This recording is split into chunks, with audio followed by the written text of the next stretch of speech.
Isaías 52, versículo 14.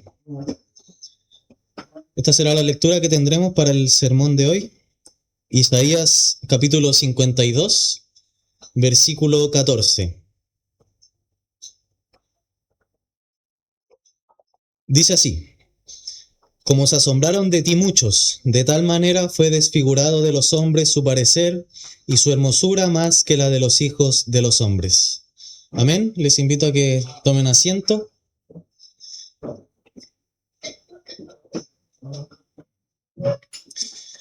Hoy en día, amados, vivimos en un mundo en el cual se habla constantemente de la justicia. En el corazón de todo ser humano existe un anhelo por la justicia. Es exigida tanto en tribunales, es reclamada en las noticias, es esperada en nuestras relaciones personales, y cuando parece no existir, hay indignación de parte de nosotros. Basta con ver las noticias o simplemente escuchar una conversación del día a día para descubrir que las personas anhelan que el bien sea recompensado y que el mal reciba su castigo. Ese, amados, es el sentido de justicia, que tal vez nunca nos hemos detenido a pensarlo, pero ese deseo, ese sentido de justicia está profundamente arraigado en cada uno de nosotros. Hay algo en el corazón del ser humano y ese es el clamor por la justicia. Lo vemos desde nuestros primeros años de vida.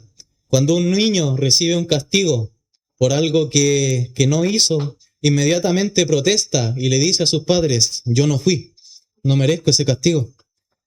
Aún sin entender plenamente lo que significa la justicia, ni siquiera ha estudiado algo relacionado con la justicia. Pero aún así sabe que no es correcto que el inocente sea tratado como culpable. Pero ese mismo principio, ese mismo sentido de justicia permanece cuando crecemos. Nos indigna que alguien sea acusado injustamente.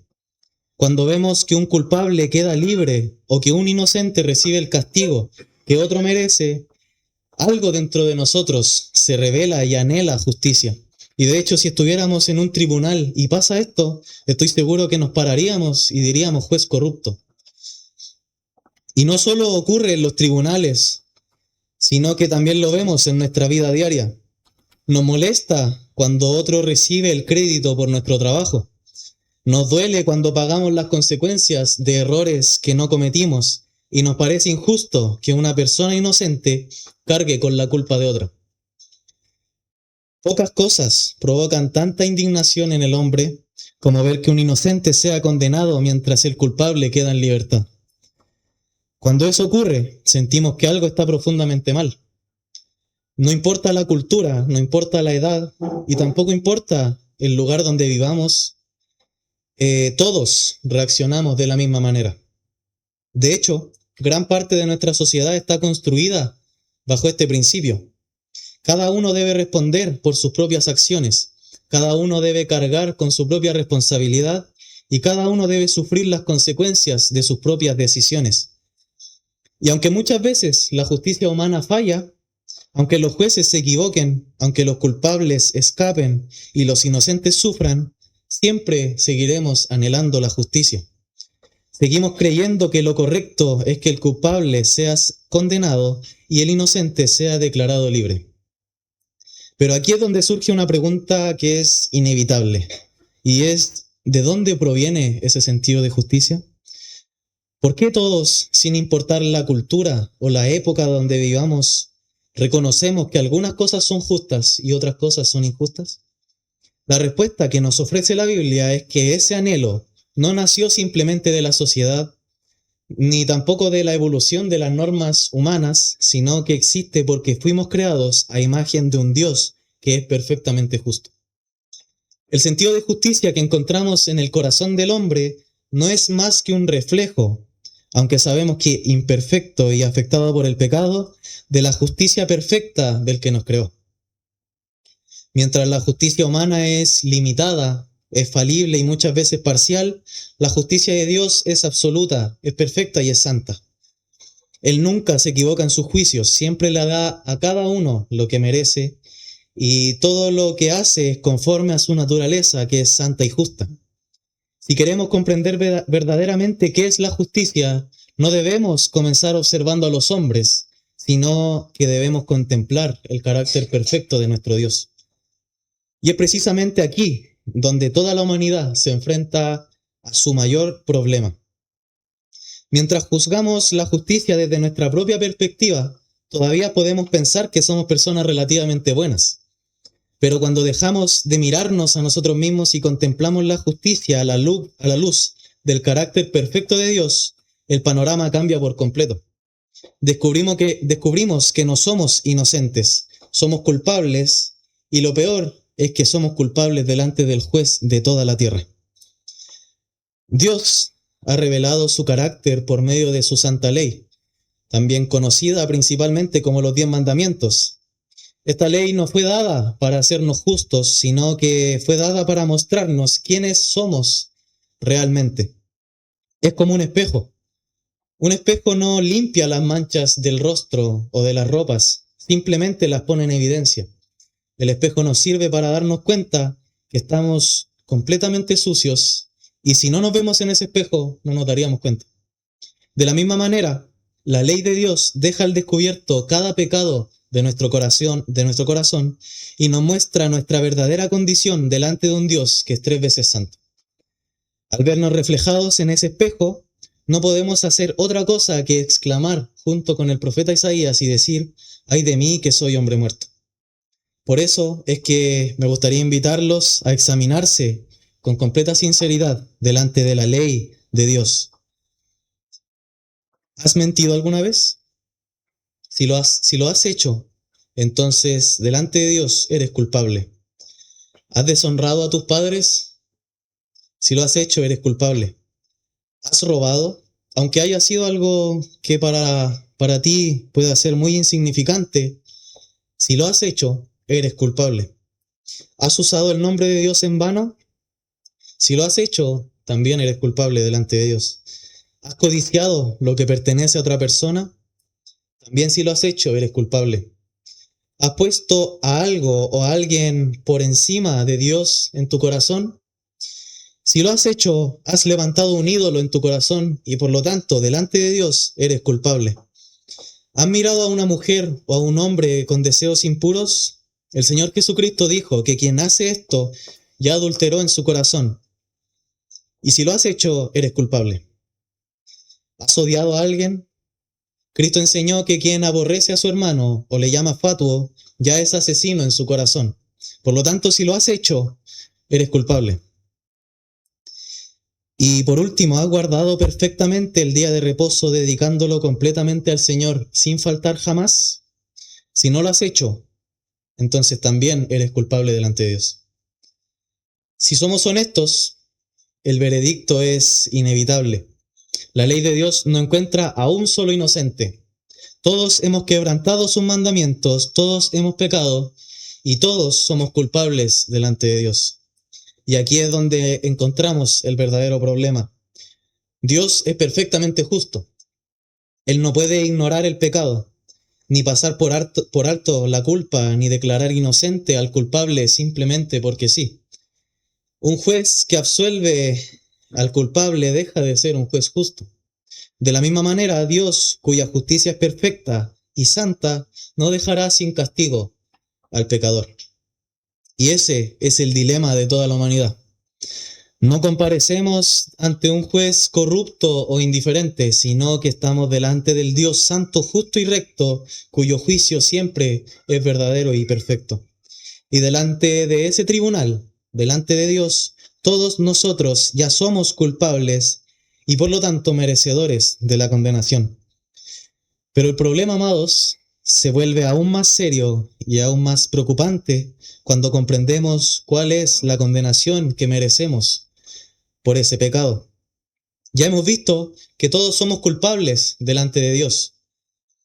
También hemos visto que un Dios perfectamente justo no dejará sin castigo al culpable. Pero ahora la pregunta que no podemos evitar es: ¿cuál es el castigo que merecemos por transgredir esta ley? La respuesta de las Escrituras es clara. y es la paga del pecado es muerte. La consecuencia del pecado siempre ha sido la muerte. Desde el principio, Dios advirtió a Adán que el día que desobedeciera ciertamente moriría, y desde entonces toda la humanidad ha experimentado las consecuencias de esa sentencia. Esta muerte es más conocida como la muerte eterna. Si una persona permanece en sus pecados y compadece así delante del justo juez, recibirá el castigo eterno por su rebelión contra Dios. Y ese lugar es el infierno, el lugar de la justa condenación, donde la ira de Dios es derramada contra el pecado y donde la separación de él es definitiva. Nunca podremos comprender plenamente la realidad de este lugar, pero sin embargo las Escrituras nos permiten conocer una pizca de su terrible realidad. Lo describen como un lugar de tinieblas, de llanto, de lloro y crujir de dientes, de fuego inextinguible y de castigo eterno. No son simples figuras para asustar al hombre, sino que son advertencias dadas por un Dios santo para mostrarnos la gravedad del pecado y la justicia de su juicio. Este es entonces el verdadero dilema de la humanidad. Somos culpables delante de un Dios perfectamente justo y la condenación que merecemos no es ligera ni temporal. Es una condenación eterna porque justamente nuestra transgresión fue hacia el eterno. Ahora me gustaría que volvamos por un momento donde comenzamos, en el inicio. Todos anhelamos justicia. Todos nos indignamos cuando el culpable queda sin castigo y el inocente es condenado. Creemos que un juez justo debe castigar el mal y absolver al inocente. Pero después de todo lo que hemos visto acerca del pecado y de la justicia de Dios, surge una pregunta, y es, ¿qué ocurriría si Dios aplicara su perfecta justicia sobre nosotros? Es fácil exigir justicia cuando el acusado es otro. Es fácil pedir castigo para el corrupto, para el mentiroso, para el ladrón o para el asesino. Pero la palabra de Dios nos obliga a dejar de mirar a los demás y a mirarnos a nosotros mismos con la ley de Dios. ¿Qué sucedería si el Dios Santo examinara cada pensamiento, cada palabra, cada intención y cada acción de nuestra vida? ¿Qué pasaría si fuéramos juzgados con una justicia absolutamente perfecta, sin errores, sin favoritismos y sin pasar por alto cada pecado? La respuesta es clara. Ninguno de nosotros tendría esperanza. Si Dios actuara justamente conforme a lo que merecen nuestros pecados, todos seríamos condenados. Ninguno podría alegar inocencia delante de su tribunal. Ninguno tendría con qué defenderse. Y es precisamente aquí donde el Evangelio nos presenta una escena tan extraordinaria que a primera vista parece desafiar todo lo que entendemos acerca de la justicia. Siglos antes de que esto ocurriera, el profeta Isaías contempló esta escena. Vio al único verdaderamente inocente ocupando el lugar de los culpables. Vio al justo sufriendo el castigo que otros merecían y vio cómo el dolor de uno traería perdón, paz y salvación para muchos. Pero antes de contemplar la obra de Cristo en la cruz, debemos considerar quién era aquel que fue crucificado. Jesús no fue simplemente un gran maestro o un gran profeta, sino que Él fue y es el Hijo eterno de Dios, la segunda persona de la Trinidad, quien se hizo hombre sin dejar de ser Dios. Y como dice Juan, y aquel verbo fue hecho carne y habitó entre nosotros. Al venir al mundo, Cristo asumió una verdadera naturaleza humana. Sintió hambre, sintió sed, sintió cansancio y también sintió dolor. Y también fue tentado en todo, pero jamás pecó. Nunca hubo en él un pensamiento impuro. Nunca hubo una palabra engañosa, ni una sola desobediencia al Padre. Vivió la vida perfecta que nosotros nunca podríamos vivir, cumpliendo la ley de Dios en cada pensamiento, en cada palabra y en cada acción. Pero Cristo no solo reveló su perfecta humanidad, sino que también manifestó continuamente su deidad. Cada milagro era una prueba de que Dios había venido al mundo. Convirtió el agua en vino, sanó enfermos, dio vista a los ciegos, hizo andar a los paralíticos, caminar A los cojos calmó el mar con su voz, caminó sobre las aguas, alimentó multitudes, expulsó demonios y levantó muertos. Toda su vida fue una manifestación perfecta de santidad, amor, verdad y poder. Él no solo enseñó el camino hacia Dios, sino que Él es el camino. No solo habló de la verdad, sino que Él es la verdad. Y no solo prometió la vida, Él es la vida. Precisamente porque fue absolutamente santo y sin pecado, Cristo pudo convertirse en el sacrificio perfecto por nuestros pecados. Él vivió la vida perfecta, en perfecta obediencia, que nosotros jamás podríamos vivir. Y después murió ocupando el lugar de los pecadores. Así, por medio de la fe, su justicia es acreditada a todos aquellos que se arrepienten y creen en Él. Después de vivir una vida de perfecta obediencia, llegó la hora para la cual el Hijo de Dios había venido al mundo. Y antes de ser entregado a los soldados y de subir a la cruz, Jesús se dirigió al Getsemaní. Allí comenzó la etapa de sus padecimientos. En aquel lugar, el Señor experimentó una angustia tan grande y tan profunda que superó toda comprensión humana. No era el temor a los clavos, no era el temor al látigo o a la muerte física lo que oprimía su alma.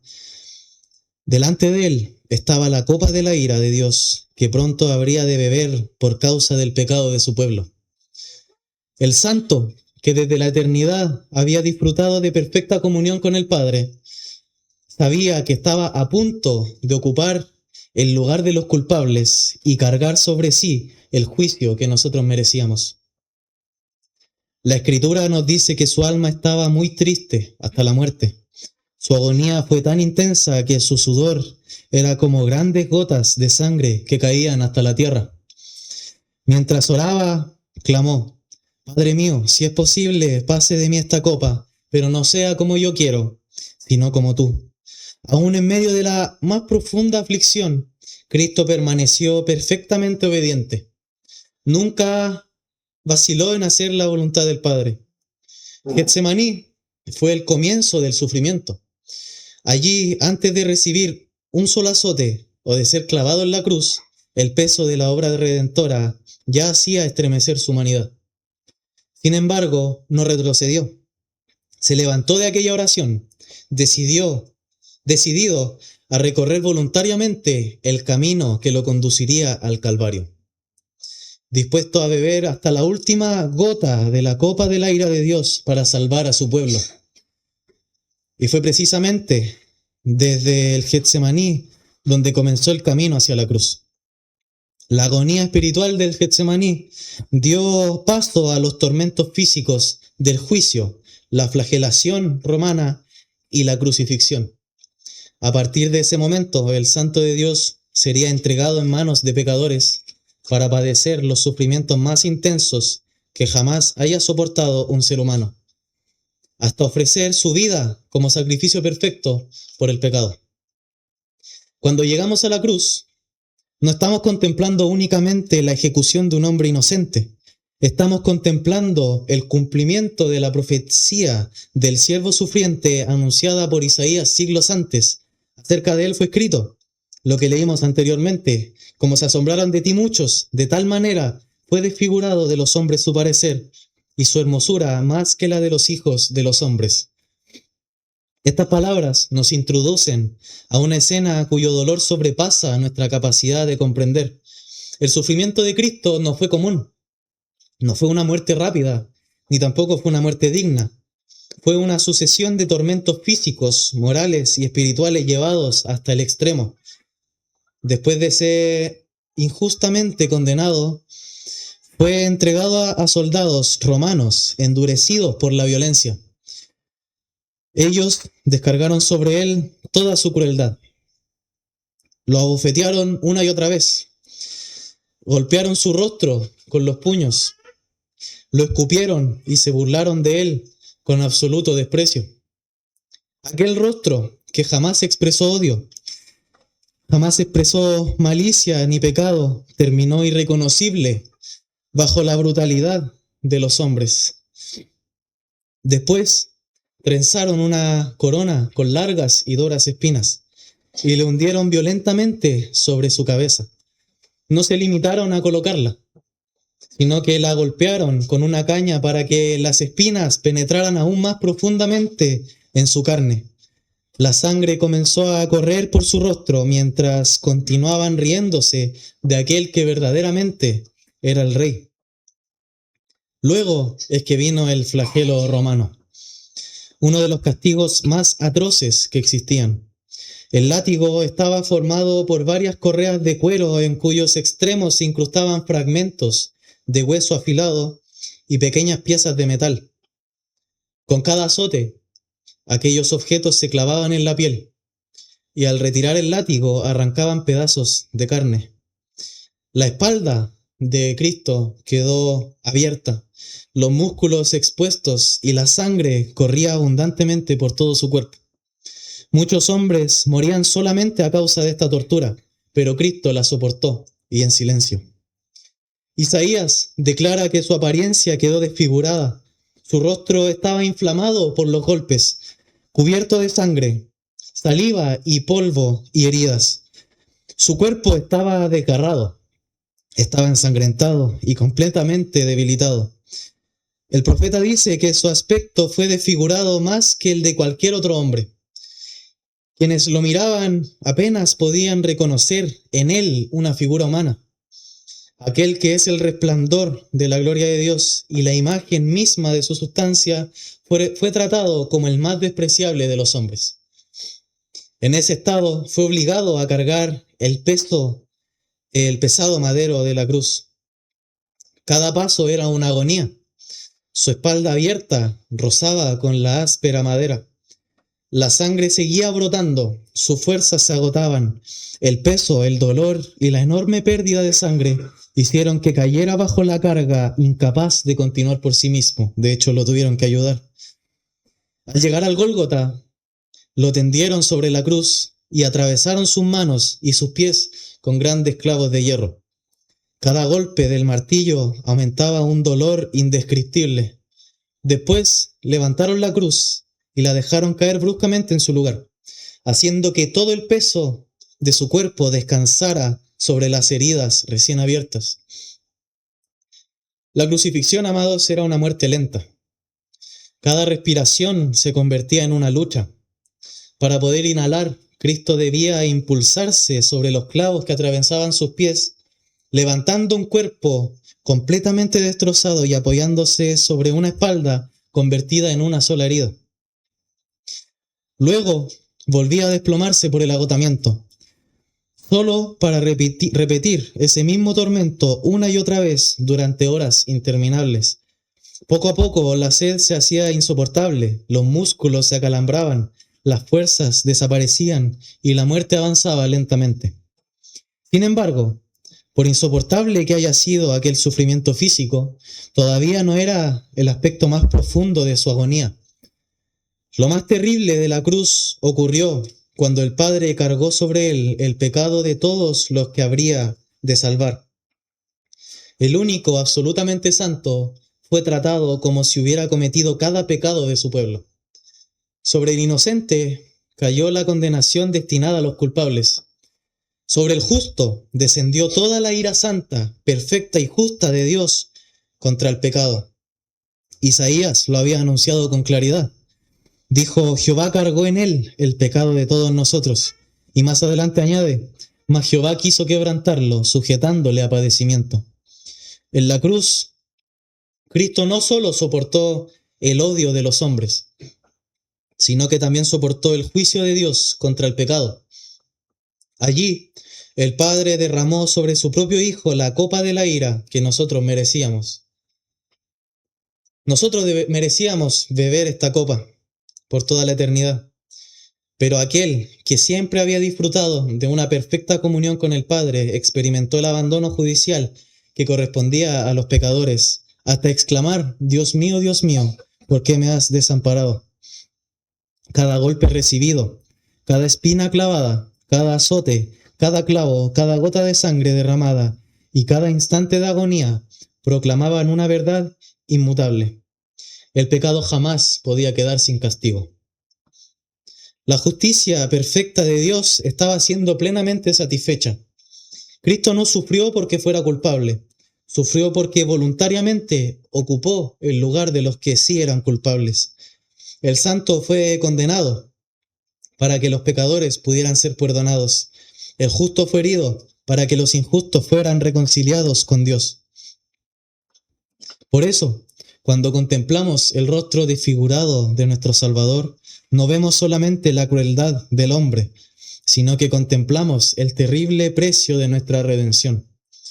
La gravedad infinita del pecado y la perfecta justicia de Dios satisfecha en el sacrificio de su amado Hijo.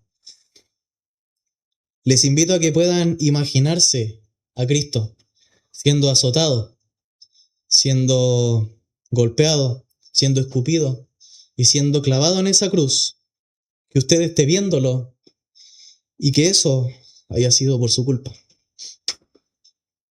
Pero la historia no terminó en la cruz. Si Cristo hubiera permanecido en el sepulcro, no tendríamos ninguna certeza de que su sacrificio hubiera sido aceptado. Sin embargo, al tercer día ocurrió el acontecimiento que cambió para siempre la historia de la humanidad. Jesucristo resucitó de entre los muertos. Tal como Él mismo lo había anunciado, la tumba quedó vacía. Aquel cuerpo que había sido azotado, que había sido desfigurado, crucificado y sepultado, se levantó glorioso e incorruptible. La resurrección no fue simplemente un milagro extraordinario, sino que fue la declaración pública de Dios de que el sacrificio de su Hijo había sido plenamente aceptado. La justicia divina había sido satisfecha y la deuda del pecado había sido pagada por completo. La muerte tiene poder sobre los pecadores, porque la paga del pecado es muerte. Pero Cristo jamás pecó. Él murió llevando sobre sí los pecados de su pueblo, no los suyos. Y cuando hubo pagado completamente esa deuda, la muerte ya no tenía ningún derecho sobre él. Como dice la Escritura, era imposible que fuese retenido por ella. La tumba no pudo retenerlo porque la obra de redención había sido consumada. La resurrección también es la garantía de nuestra esperanza. Cristo resucitó como las primicias de todos los que creen en Él. Así como Él venció la muerte, también todos los que se arrepienten de sus pecados y ponen su fe únicamente en Jesucristo, resucitarán para vida eterna cuando Él vuelva en gloria. Esta es la esperanza del Evangelio. Nuestra confianza no descansa en nuestros méritos, ni en nuestras obras, sino en un Salvador que murió por nuestros pecados, fue sepultado y resucitó al tercer día conforme a las Escrituras. Porque Él vive, todos los que pertenecen a Él vivirán también. Por eso, la tumba vacía no solo es un hecho histórico, sino que es la proclamación triunfante de que el pecado ha sido vencido, la justicia de Dios ha sido satisfecha, la muerte ha sido derrotada y la vida eterna está asegurada para todos aquellos que, por la gracia de Dios, se arrepienten y creen en Jesucristo. Y justamente este es el llamado glorioso del Evangelio. Arrepiéntanse y crean en el Señor Jesucristo. Cristo ya hizo todo lo necesario para salvar a los pecadores. La obra está consumada. En la cruz pagó completamente la deuda de todos los pecados de su pueblo, tanto los pasados, los presentes y los futuros. La justicia de Dios fue satisfecha y ya no hay nada que el hombre pueda añadir a la obra perfecta de Jesucristo. Por eso es que hoy ruego que no endurezcas tu corazón. Deja de confiar en tus propias obras y ven a Cristo. Cree en Él como tu único Señor y Salvador, el único mediador entre Dios y los hombres, el único capaz de librarte de la condenación eterna. Arrepiéntete de tus pecados y acércate a Dios con fe, sabiendo que en Cristo hay perdón abundante para todo aquel que viene a Él con un corazón arrepentido. Y a nosotros, amados hermanos, que ya hemos creído en este mensaje, que el Evangelio llene nuevamente nuestros corazones de gratitud. Nunca olvidemos que si hoy somos aceptados por Dios, no es por nuestros méritos, sino únicamente por la justicia perfecta de Cristo. Ya no vivimos bajo condenación. Ahora tenemos libre acceso al trono de gracia. Y tenemos un Salvador que intercede continuamente por nosotros hasta el día de hoy. Vivamos entonces para la gloria de aquel que murió y resucitó por nosotros. Perseveremos firmes en él. Caminemos unidos como un cuerpo, teniendo un mismo sentir, una esperanza y un mismo Señor. Firmes y adelantes hasta el día en que veamos a Jesucristo cara a cara y toda lágrima sea enjugada para siempre. Porque si hoy somos salvos, es únicamente por gracia, únicamente por medio de la fe y únicamente por Cristo.